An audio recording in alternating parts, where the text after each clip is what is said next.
வணக்கம் உறவுகளே. ஒரு காணொளியில் உங்களை சந்திப்பதில் மகிழ்ச்சி. நான் இன்றைக்கு 2025ஆம் ஆண்டு இன்றையுடன் நிறைவு வருகிறது. நாளை 2026ஆம் ஆண்டு பிறக்கிறது. இந்த 2025ஆம் ஆண்டுக்கு நாங்கள் விடை கொடுக்க போகிறோம். விடை பெறும் 2025. இந்த 2025 விடபெறப்போது. இந்த விடபெறுகின்ற போது அந்த 2025 மறக்க முடியாத சம்பவங்கள் அல்லது மறக்க முடியாத நினைவுகள் அல்லது மறக்க முடியாத நிகழ்வுகள் அப்படி நடந்திருக்கு. அப்படி முக்கியமான விடயங்கள் நடந்த விடயங்களை வலம்புரி பத்திரிகை மிகவும் அருமையாக அற்புதமாக வெளியிட்டிருக்கு. உண்மையிலே வலம்புரி ஆசிரியருக்கு நாங்கள் பாராட்டுகள் சொல்லி மாளாது சொல்லிக்கொண்டே இருக்கலாம். அவருக்கு அற்புதமானவர், மிகவும் அருமையான கருத்துக்களை எங்களுக்கு தந்து கொண்டிருப்பார். அந்த வகையில் மறக்க முடியாத நினைவுகள் என்று சொல்லி அவர் நேற்றியான் பேப்பர்லையும் பத்திரிகையிலும் இன்றையான் பத்திரிகையிலையும் வெளி கொண்டு வந்திருக்கிறார்கள். அது உண்மையில கல்வி கற்கின்ற மாணவர்களுக்கு கொஞ்சம் பிரயோசனமாக இருக்கும். பத்திரிகையில் இருப்பதை நாங்கள் சொல்வது பிழை என்று நினைப்பதென்று இல்லை என்று நான் நினைக்கிறேன். ஏனென்று சொன்னால் இப்பொழுது வாசிக்கிற பழக்கங்கள் கூடுதலாக குறைவடைந்து விட்டது. அப்போ வயோதிபர்கள் படித்துவிட்டு இந்த இளம் சந்ததி படிக்காது, வாசிக்கிறது கஷ்டம். அப்போ அதை நாங்கள் இந்த வீடியோ மூலமாக கொடுத்தாவது அவர்கள் இதை கேட்கிற தன்மை, போன் பார்க்குற தன்மை அவர்களுக்கு இருக்குத்தானே. அதையும் பார்க்குறார்களோ எனக்கு தெரியல. கல்வி சம்பந்தமாக இது யார் பார்க்குறது, இது என்னத்தை புதறவை கேட்குறான்னு சொல்கிறார்களோ தெரியல. ஆனால் அதை பார்த்தால் உண்மையாக அது அவர்களுக்கு மிகவும் ஒரு பிரயோசனமான விடயமாக இருக்கும். பாருங்க, விடைபெறும் 2025 மறக்க முடியாத நினைவுகள் அடி போட்டு ஜனவரியிலேருந்து துவங்குறார். ஜனவரி 14 ஜனாதிபதி அனுரகுமார திசாநாயக சீனா பயணம், புரிந்துணர்வு ஒப்பந்தம் கைச்சாத்து. ஜனவரி 16 மன்னார் நீதிமன்றத்துக்கு முன்பாக துப்பாக்கிச்சூடு, 2 உயிரிழப்பு. ஜனவரி 28 தமிழக மீனவர்கள் மீது இலங்கை கடற்படை துப்பாக்கிச்சூடு, 2 படுகாயம். ஜனவரி 29 இலங்கை தமிழரசு கட்சியின் மூத்த தலைவர் மாவை சேனாதிராஜா காலமானார். ஜனவரி 24 யாழ்ப்பாண கலாச்சார மத்திய நிலையம் யாழ்ப்பாண திருவள்ளுவர் பண்பாட்டு மையம் என பெயர் மாற்றப்பட்டது. ஜனவரி 25 முன்னாள் ஜனாதிபதி மஹிந்தவின் மகன் ஜோசித பண மோசடி வழக்கில் கைது. ஜனவரி 28 பிரித்தானிய அமைச்சர் யாழ்ப்பாண விஜயம் மேற்கொண்டு பாராளுமன்ற உறுப்பினர்கள் சிவஞானம் ஸ்ரீதரன், கயேந்திரகுமார் பொன்னம்பலம் ஆகியோரை சந்தித்தார்.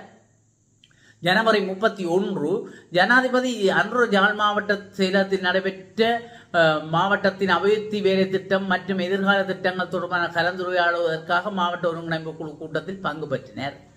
பிப்ரவரி 9 நாடு முழுவதும் 8 மணி நேரம் மின்வெட்டு. பிப்ரவரி 12 ஐக்கிய அமெரிக்க தூதரத்தின் அரசியல் அலுவலர் தலைமையிலான குழுவினர் யாழ்ப்பாண பல்கலைக்கழகத்துக்கு விஜயம். பிப்ரவரி 19 பாதாள குழு தலைவர் கணேமுல்ல சஞ்சீவ கொழும்பு புதுக்கடை நீதிமன்ற வளாகத்தில் சுட்டு படுகொலை செய்யப்பட்டார். இதெல்லாம் இப்போ நடந்த மாதிரி கிடக்குது. பேப்பரில் பார்க்க அது பிப்ரவரியில் நடந்தது எல்லாம் இப்போ சொல்கிற மாதிரி கிடக்குது.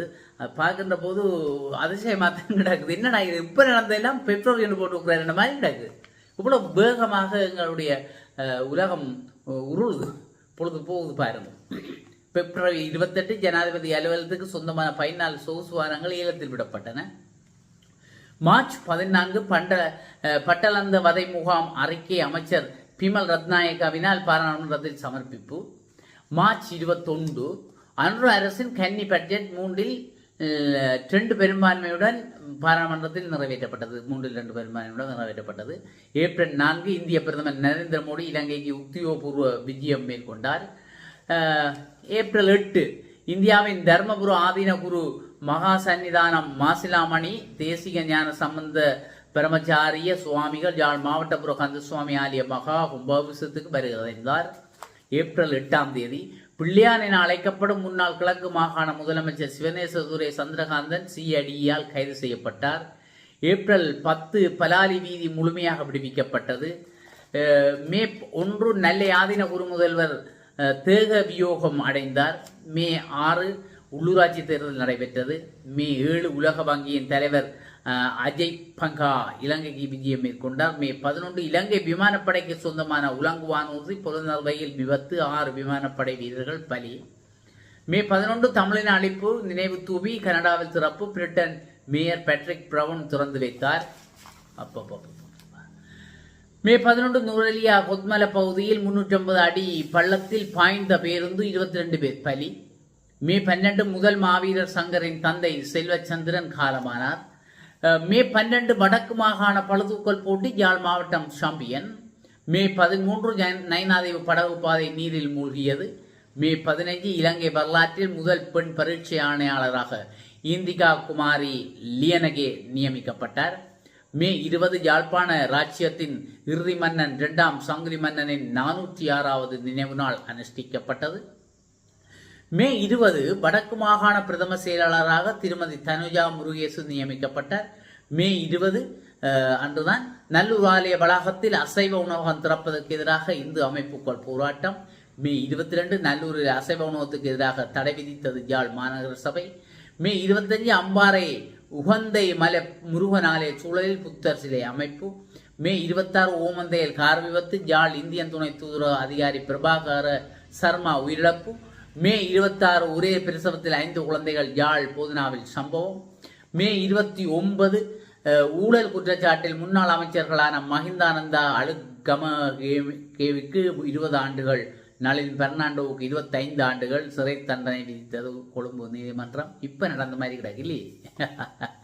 மே 29 உள்ளூராட்சி மன்ற ஆட்சி அமைப்பு தொடரில் தமிழரசு கட்சி, தமிழ் தேசிய மக்கள் முன்னணி கொக்குவில் பாக்ஸ் ஹோட்டலில் சந்தித்து கலந்துரையாடினர். ஜூன் 1 யாழ் மாநகர சபையின் முதல் முஸ்லிம் பெண் பிரதிநிதியாக பாத்திமா ரிஸ்லா நியமிக்கப்பட்டார். ஜூன் 2 தமிழ் தேசிய மக்கள் முன்னணியின் ஜனநாயக தமிழ் தேசிய கூட்டணி புரிந்துணர்வு ஒப்பந்தம் கைச்சாத்து. June 3 IPL Bangalore champion. June 12 Gujarat அகமதாபாத்தில் விமான விபத்து, 240 பேர் பலி.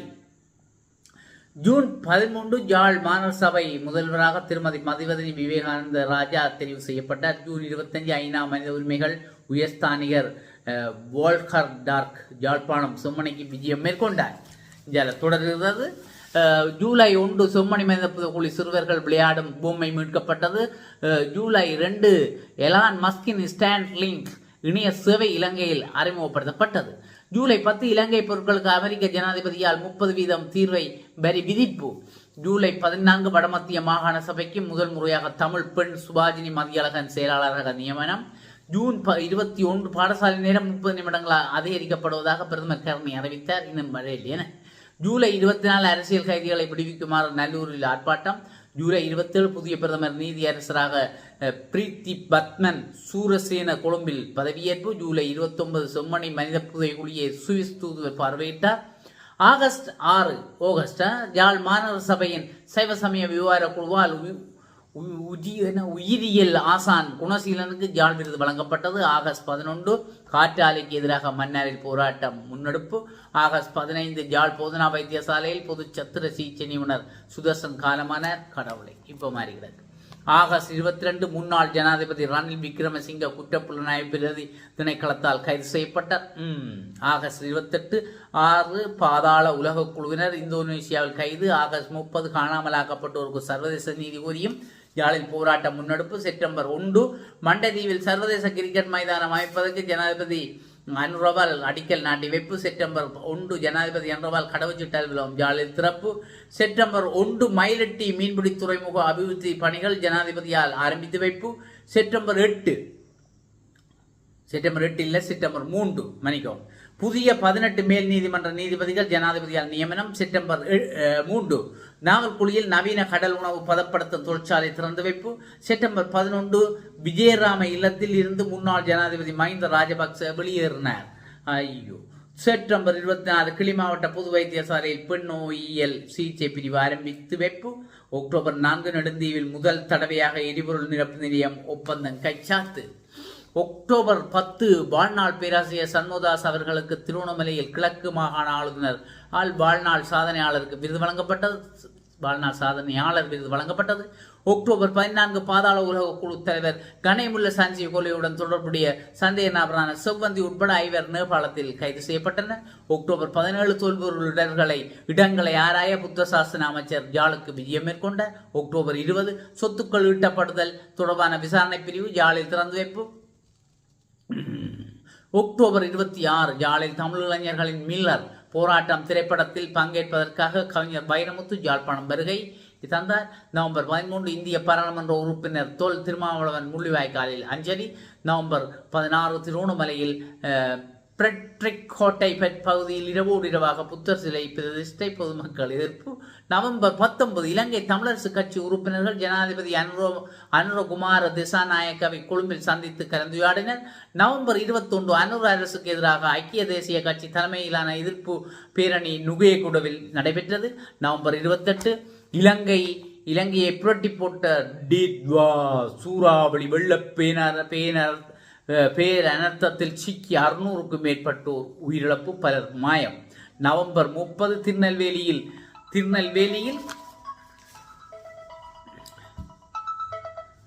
நவம்பர் 18 வாரம் திருநெல்வேலியில் பட்டப்பகலில் இளைஞர் ஒருவர் வெட்டிக்கொலை. நவம்பர் 30 டிசம்பர் 7 செம்மணியில் அணையா விளக்கு நினைவு தூபி இனந்தெரியாத ஒருவால் இடித்தளிப்பு. டிசம்பர் 12 இந்திய மீனவர்களின் அத்துமீறலை கண்டித்து யாழ்ப்பாணத்தில் மாபெரும் கண்டன பேரணி. டிசம்பர் 15 யாழ்ப்பாணம் சர்வதேச விமான நிலையத்தில் பயணிகள் முனிய கட்டடம் அமைப்பதற்கான அடிக்கல் நாட்டு வைபவம் இடம்பெற்றது. டிசம்பர் 17 ஜனாதிபதி அனுர சீன பிரதிநிதி கொழும்பில் சந்திப்பு. டிசம்பர் 18 ஈழத்தமிழ் மக்களுக்கு நிரந்தர தீர்வு கோரி தமிழ்நாட்டு முதலமைச்சரை சந்தித்த தமிழ் தேசிய பேரவை. டிசம்பர் 20 பலம்புரி பத்திரிகையின் 26வது ஆண்டு நிறைவு விழா. டிசம்பர் 21 பிரதமர் கருணை அமரசூரிய கிளிநொச்சிக்கு விஜயம். டிசம்பர் 21 தையட்டி விகாரைக்கு எதிராக போராட்டம், தவத்திருவேலன் சுவாமிகள் உட்பட 5 கைது. டிசம்பர் 25 ஜாழ் கோட்டை முனியப்பர் ஆலய முகப்பு வாயை தடுத்து தொல்லியல் திணைக்களத்தால் எல்லை கற்கள் இடப்பட்டன. டிசம்பர் 27 முன்னாள் அமைச்சர் டக்ளஸ் தேவானந்தா குற்றப்புலனாய்வு திணைக்களத்தால் கைது செய்யப்பட்டார். இலங்கையை புரட்டி போட்ட டிட்வா சூறாவளி என்ற அந்த கருத்துப்பட ஒரு படம் வந்திருக்கிறது. இவ்வளவுதான் முக்கியமான விடயங்கள்.